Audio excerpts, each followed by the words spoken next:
Hello and welcome, my children. It's me, your personal Messiah, here again. Now, today we're going to take a black route. And yeah, this is how it starts, at least. So it's going to be a little difficult, I would imagine. And maybe I'll have to split up the video because it's gonna be too long or too difficult, or some parts that are, well, a little hard to do with only one hand. And also I should switch hand from using my right hand to my left hand. So if you just give me a minute. There we go. And today I would like to talk about the number 40, because that's an interesting number, isn't it? I mean, give me a second. Jesus was in the desert for 40 days, and the Jews, when they went out with Moses from Egypt, were in the desert for 40 years. So what does this number signify? You know what I mean. Well, as it turns out, at least in the years 500, 600, 700s, the number 40, for in Muslim terminology, meant an unimaginable way of counting. Or shit, this is hard. I think I'm going to finish off my point and then I'll see you on that platform over there. So 40 is like when we say a Brazilian number of money or something like that. It's uncountable. So we'll get back to the point, and I'll see you over there. Bye for now. I'm now at the platform. It took me roughly 2 hours to get here, but I survived. And yeah, the number 40 is just a figure of speech, or it might be. And if that is true, then that's actually quite significant, because the Bible and any other religious text are to be interpreted from the time that they were written. And we're trying to use today's standards and models for how long something is. But you gotta remember, back in Jesus's and Moses's days, they didn't have years. Most of them probably didn't even know how old they were, because once you hit 20, 25, 30 years of age, it's not that important anymore. And they didn't have a calendar as accurate as we do today. So when they say, we were in the desert for 40 years, it was literally 40 years. It was a long goddamn time that felt like friggin' 40 years. And the same with Jesus. He was in the desert for 40 days, not because he counted the days, but because he was out in the desert for such a long time that it felt like 40 days. And in the same way, we shouldn't take that so seriously here. So I'm going to continue a little bit here, and we'll see where that gets us. So when we try to interpret things from the past, we have to use their ways of referencing how they lived at that time. And that means that we have to understand their way of thinking. And that's very difficult, because we are evolving, and the human brain is one of the fastest evolving fastest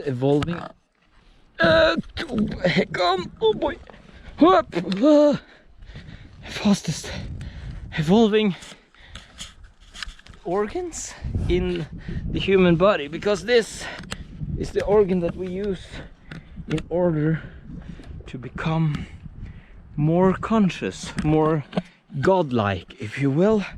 And you gotta remember that these stories from the Bible are not true in the sense that they actually happened most of the time, I would imagine. It's more that it's a metaphysical plane that we should be able to try to interpret, because they are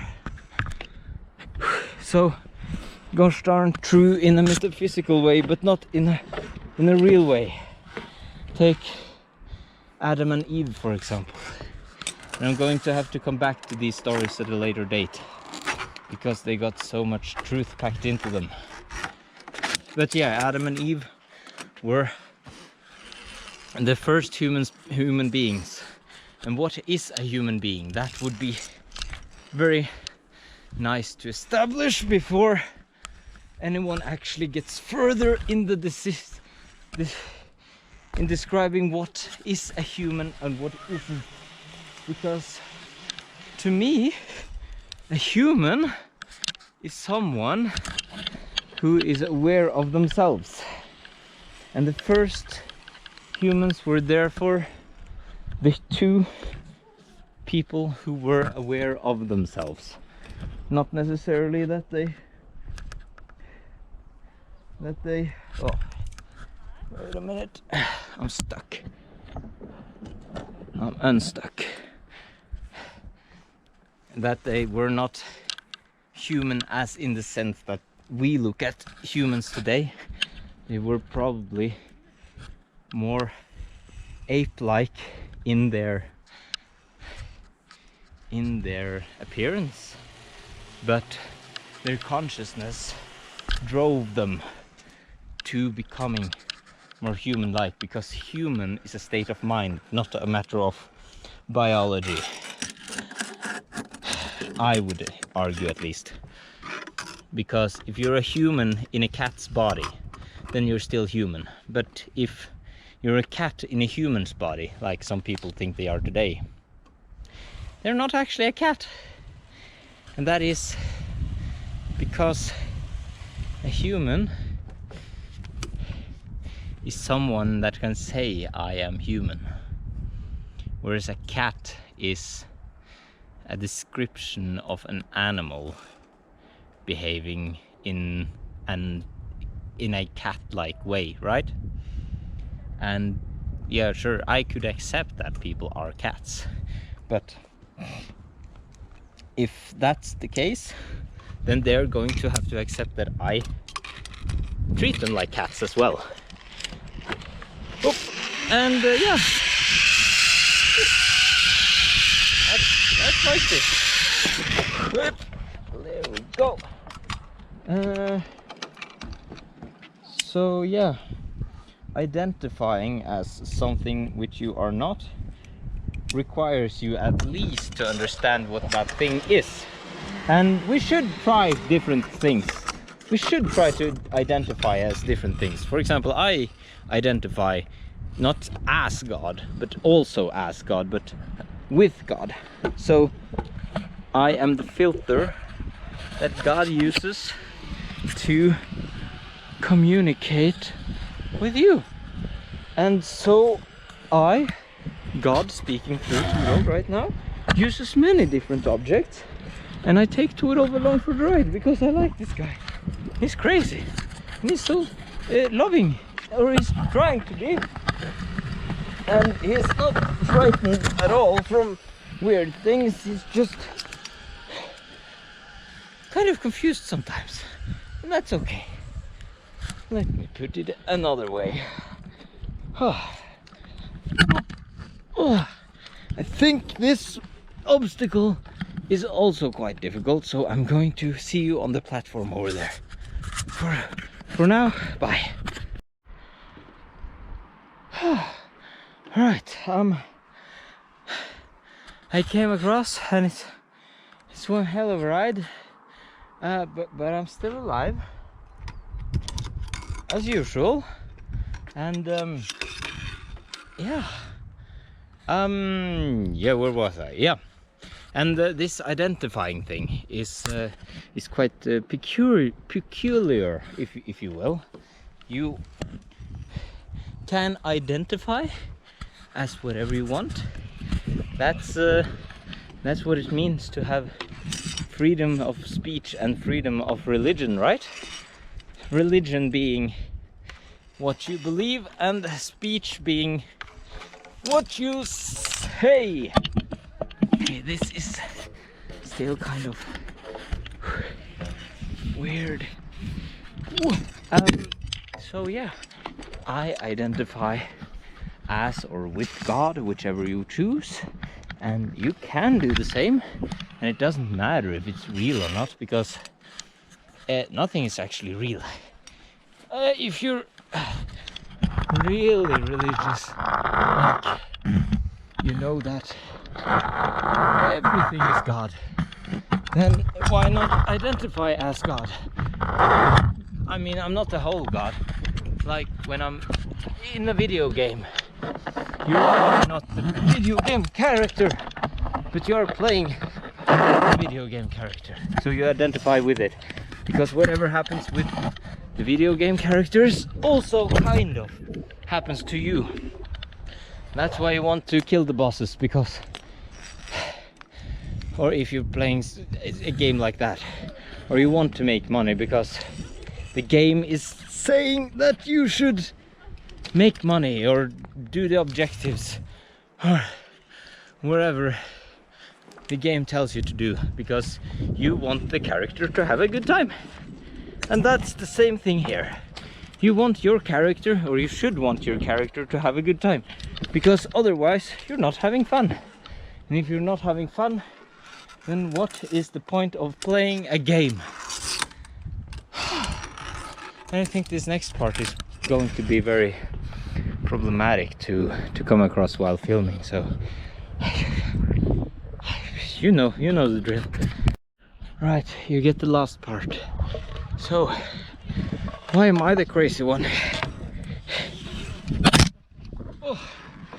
Now I think it's quite crazy to think that you are God, because, or it's not crazy, but it's above everyone's kind of consciousness. So what does it mean that I think that I am God, or identify as God?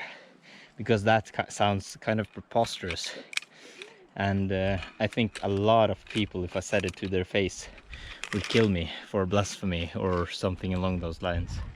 But in essence, it's because it's not me, then you, and it's not now, then when?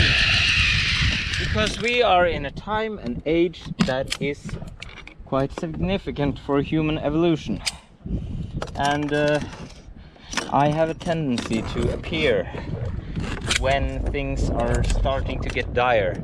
So this is the opportunity for you humans to decide whether you want to be on the side of love or hate.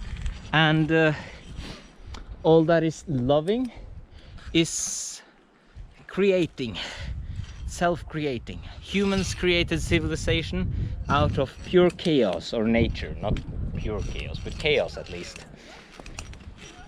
And we can tear it down just as easily, or actually easier. All we have to do is to stop